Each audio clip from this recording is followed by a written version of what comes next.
Hi everyone. I'm trying something a little bit different at the moment. It's reporting time and teachers are just under the most enormous amount of cognitive load. So rather than presenting blog posts in a written format that you will then have to read and decipher, I'm presenting some videos for you. It's much easier to digest, I think. So welcome. Thank you to those people who shared their responses from my last video blog post and sharing with me the pain points around teaching writing and engaging all of your students in the writing process.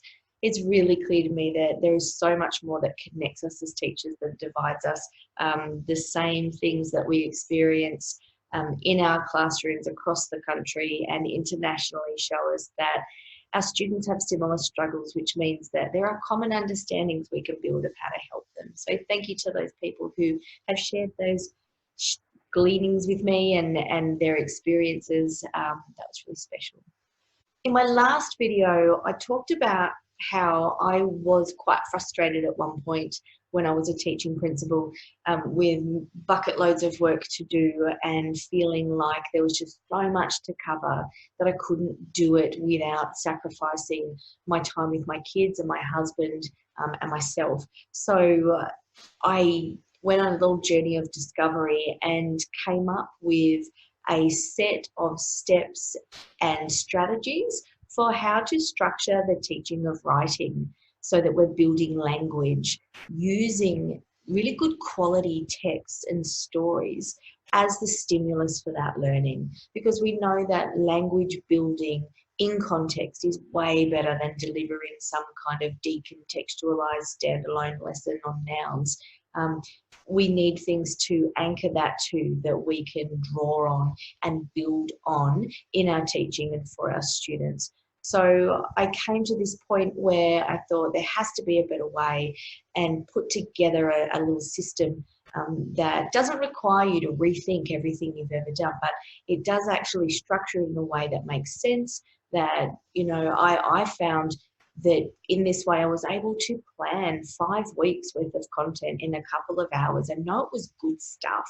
I was able to deliver evidence-informed teaching with minimal planning time and know that my students were developing great skills and that what I was doing for them was really supporting them. And they gave me that feedback. They said to me, you know, when we teach in this way, when you teach in this way, when we're learning, we don't feel like we have to do it by ourselves. We know that we're supported. And those were the words that they used. And so that really was touching for me and told me that I was really on the right track.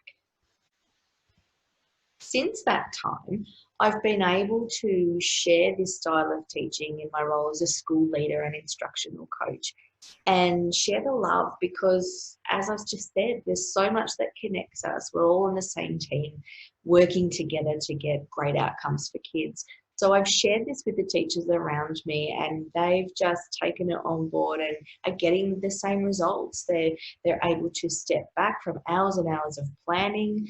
You know, they're not having to look online for lessons or structures or PowerPoints or things that sort of maybe kind of fit and it'll do. They're able to plan really targeted learning for their students that they know is grounded in the evidence. It's good stuff. They don't have to spend hours planning, and it makes me really happy because that's what I love to do, is to share with others and help them along on their own teaching journey. In the last video blog post, I shared with you a technique for facilitating maximum participation in recording tasks and writing. If you haven't seen that post, I suggest that you pop over to it. I've got a link underneath this video so that you can have a look, because in what I'm sharing with you today, I'm going to build on what I talked about the last time. So if you haven't seen it, pop over now and then come back. So to take what we learned last time and transfer that to a more, I guess, a meatier task is not a difficult thing. And we need to be able to do that because our kids need to be able to produce not just sentence level responses, they need to be able to produce a decent piece of writing. So we start off And remembering that we're teaching in a gradual release of responsibility or an explicit teaching model that starts off with the teacher controlling, quite a bit of what happens and then gradually releasing that to students. You don't have to jump straight to the text level. The last task that I showed you showed how you can do that at sentence level. Now we'll look at how to take that and build it into a text level response or a whole, a really valid, meaty response. And I'm going to frame that in the context of a character description. And that's one of the steps in the sequence, because part of the curriculum requirements is that we do reflect on character. It's quite an important part. So in order to be able to create characters, we have to understand how to interpret characters and think about characters in stories that we're reading. So I would do a character description task, and it might actually go over 2 to 3 lessons, depending on how much time you have. We're really familiar with the I do, we do, you do. So in the I do, you will take probably the most difficult character out of the text to describe. So you come up with 3 characters. The first one, you are going to describe yourself, because that's how you're going to model what you want students to do. So you'll engage in a think out loud. I like to draw a little picture of the character. It just settles the kids while I'm drawing, and it's really quick, but it settles them into thinking about what I'm doing and thinking about the character. And then I do a think out loud. And I literally reflect and say, let me think about this character. What do they look like on the outside? What do they tell? What do we know about them as a character? Like, what's on the inside? What are their feelings? How do they show that? They show that in the things they say and do. And I will write up a bit of a labeled picture, so that the picture of the character and then the words all around that I will deliver at sometimes word level, but often at that full sentence level, to show the students how they can break that down into inside, outside. What do they say? What do they do? And how are they feeling? And so that when it comes to the we do, they've already seen it. Now, there's nothing new for teachers in that. We know about the I do and the modelling. The next step, however, is where there's a point of difference between what I would like to help you learn more about and what you may already be doing. So typically in a we do lesson, the children might be seated on the floor at their desks in a primary situation, often on the floor at your feet, and you have your board and you're going to put up ideas and things. And you'll ask, who can tell me something about this character? And if you have 25 kids in your class, you might have 12 of them put their hand up. Immediately I'm thinking, what are the other ones doing? They don't have their hand up.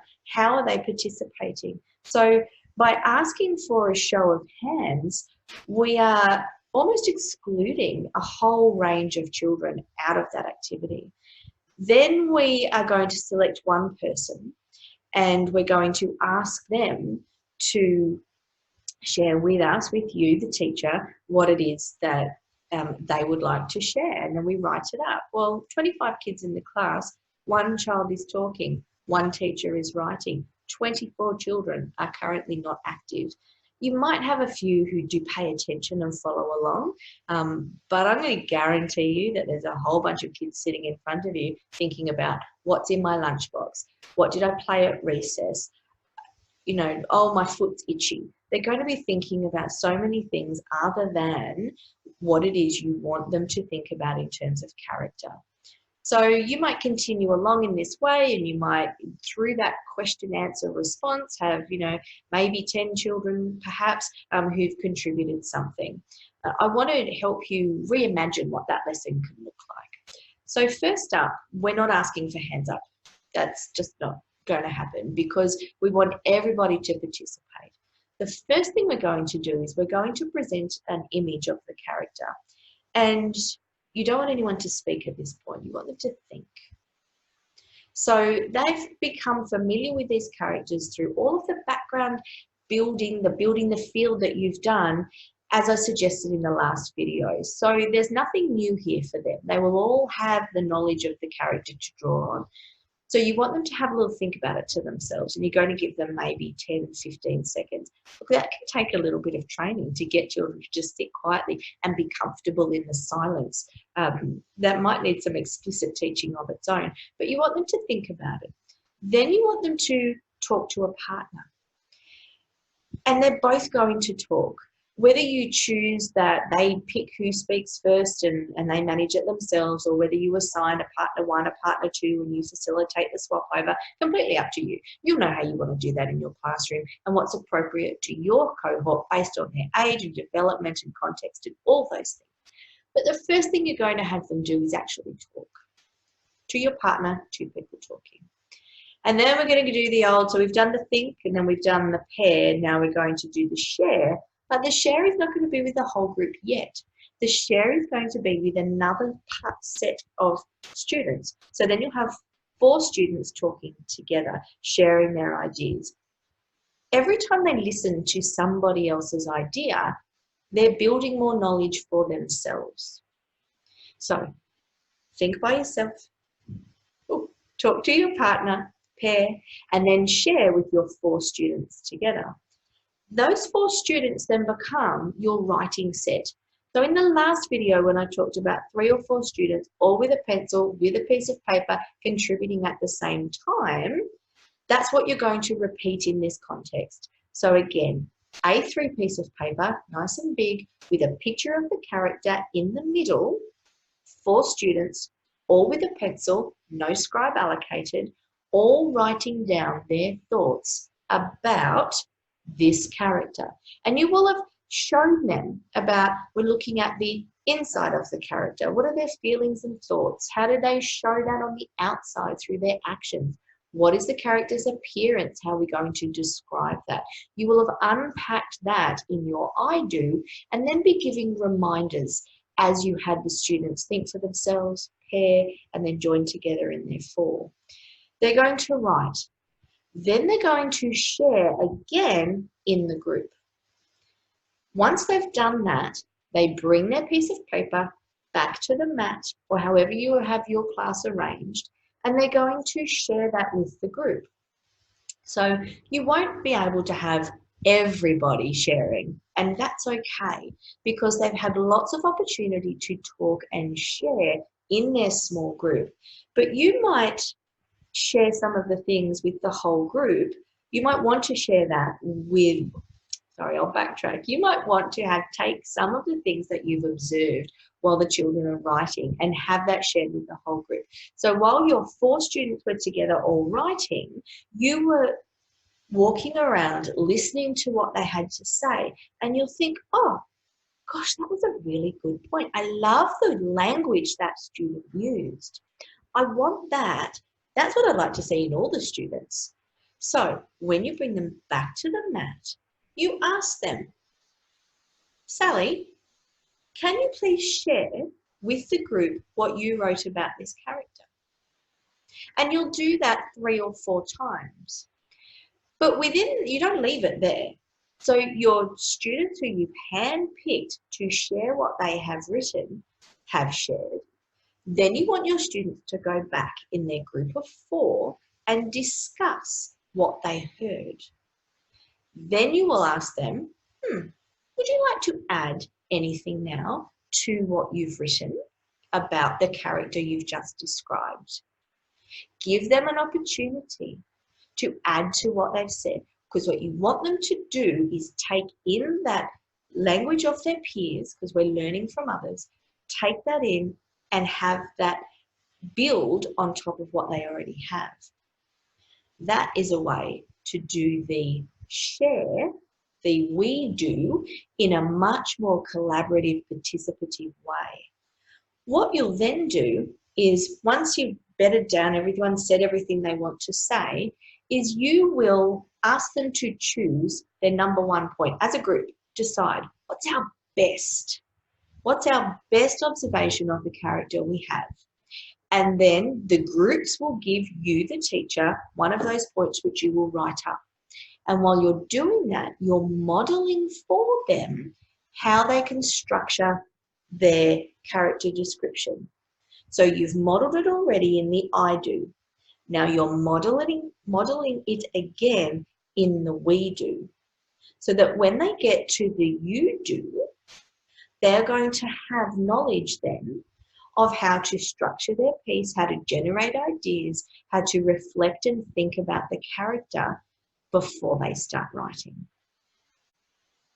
Now I can almost hear you through this computer saying, Jocelyn, look, that all sounds very lovely, but I'm so tired of change. And I get that. I really get it. As teachers, we're so change weary. I think it's one of my biggest criticisms of our profession, that we're working away, something's not quite working, we're not getting the results we want. Oh, bright, shiny thing. Let's go and have a go at that. There's a glossy box and a great video, and away we go, and we're going to adopt that and put it in our whole school. And we have to rethink again how it is that we are going to teach. So it feels like we never get a chance to consolidate what it is we're trying to do in our teaching. You know, teaching is a craft, it's not an activity, and that takes time. And when your school or your region or your district is changing what happens every 2 years, you just get a handle on how to get results, and then you have to change it again. And I want to let you know that what I'm trying to share with you here is not that. I've mentioned before the flexibility of this approach, and really what I've done is I've systematized what is a lot of just really good teaching that you may already be doing. I've put that in a system that makes it easy to plan, easy to reflect on where students are up to, easy to reflect on where you are up to in your own teaching development, because we're not going to be amazingly fantastic at everything all at the same time, you know, right from the start. We'll always have things to develop and learn, particularly when it comes to things like grammar, you know, teaching grammar in context, that kind of thing, when we haven't been taught it ourselves at school or at uni. I've talked about this before. But know that learning a way to structure your teaching doesn't have to be overwhelming. You teach where you're up to. So I want you to be able to know that by what I'm sharing with you, you start from your teaching point, just like we do with kids. We meet them at their point of learning. I want to meet you at your point of learning as a teacher, help you to really consolidate that and make sense of it. And then as you're ready, to help you build the next step. Because, you know what, I love a good old-fashioned zone of proximal development. I just think it's beautiful, and that analogy and that connection with a comfort zone. And I tell my kiddies that, my students, sorry, I tell my students that your comfort zone is like on a cold morning and you're under the doona and it's really lovely and I'm just so comfortable and I don't want to step out of that. But actually, to make your day happen, you need to. So if you have to, if you're a nice toasty warm, you know, under your doona and outside in the room is -3, that's a huge shock. And you're not going to want to do that at all. But if you're toasty and warm and a comfortable 20 degrees under your doona and outside the doona is 17 degrees, yep, it's a change, but you can deal and you can get used to it. And then you get dressed again and, you know, everything's good and you go from there. So the things that I share with you, I want them to support you to slowly, you know, expand your comfort zone. Because if this is your comfort zone and then you learn a little bit and that's your zone of proximal development, that becomes your comfort zone. And then there's another zone of proximal development which sits just outside. And over time and with practice and support, your zone of proximal development and your comfort zone increases and increases and increases until you've built up this, you know, large body of knowledge and skill that you can then go and share with others. So as I'm sharing these techniques with you, don't think that you can't implement them. I want it to be at the point at which you are up to, and I want it to be manageable and simple. We don't have time for complicated stuff. We don't have headspace for whole reimagining and bright, shiny programs. We just need to get on and teach. But there's more efficient and effective ways we can do that. And through my blog and my website and teach-alongs and things, I really hope that it's helping you to feel supported and growing in your skills. And I've shared 2 videos now with you that have unpacked some techniques and strategies for improving your student outcomes. But I haven't had a chance to tell you some simple strategies for actually teaching grammar. And I've mentioned that a couple of times now, that we're often not well equipped to teach grammar. So in the next video, I would really like to share with you just 1 or 2 strategies and structures you can use, particularly if you're not that confident about grammar yourself. And please don't feel that you need to be ashamed of that. Shout it out loud, because we haven't been taught. So if you're not confident with grammar, next week is for you. It's not complicated. There won't be a whole lot of technical applied linguistics speech. I'm just going to show you how you can start to raise students' awareness around grammar, and I hope that's really useful for you. Today, I would love for you to share with me and each other, what is your top wish list item in terms of support for you as a teacher? What's going to help you feel supported? What's going to help you feel empowered and stretched at the same time, that little bit that helps you move along? What would really make a huge difference to you? What's your number 1? If you could have anything in the world as support for you to grow in your practice, so that could be moving from the graduate standards through to the proficient, through to the highly accomplished and the lead. What support gets you there? That could be inside your school, it could be outside your school. I don't know, it's up to you. We're all individuals, so let me know what's going to work. If you haven't subscribed to the blog, please do so that you can find out when that next video comes out and all my other blog posts. As I've said before, I will not bombard your email box with irritating emails. I hate that. I won't do it to you. But I will let you know when the next post is coming out so that you don't miss out. And you can share your thoughts around that number 1 support mechanism or structure, or whatever it happens to be, that will really help you feel supported as a teacher to grow in your skills. Pop that in the comments box below, and I look forward to talking with you again soon. Bye-bye.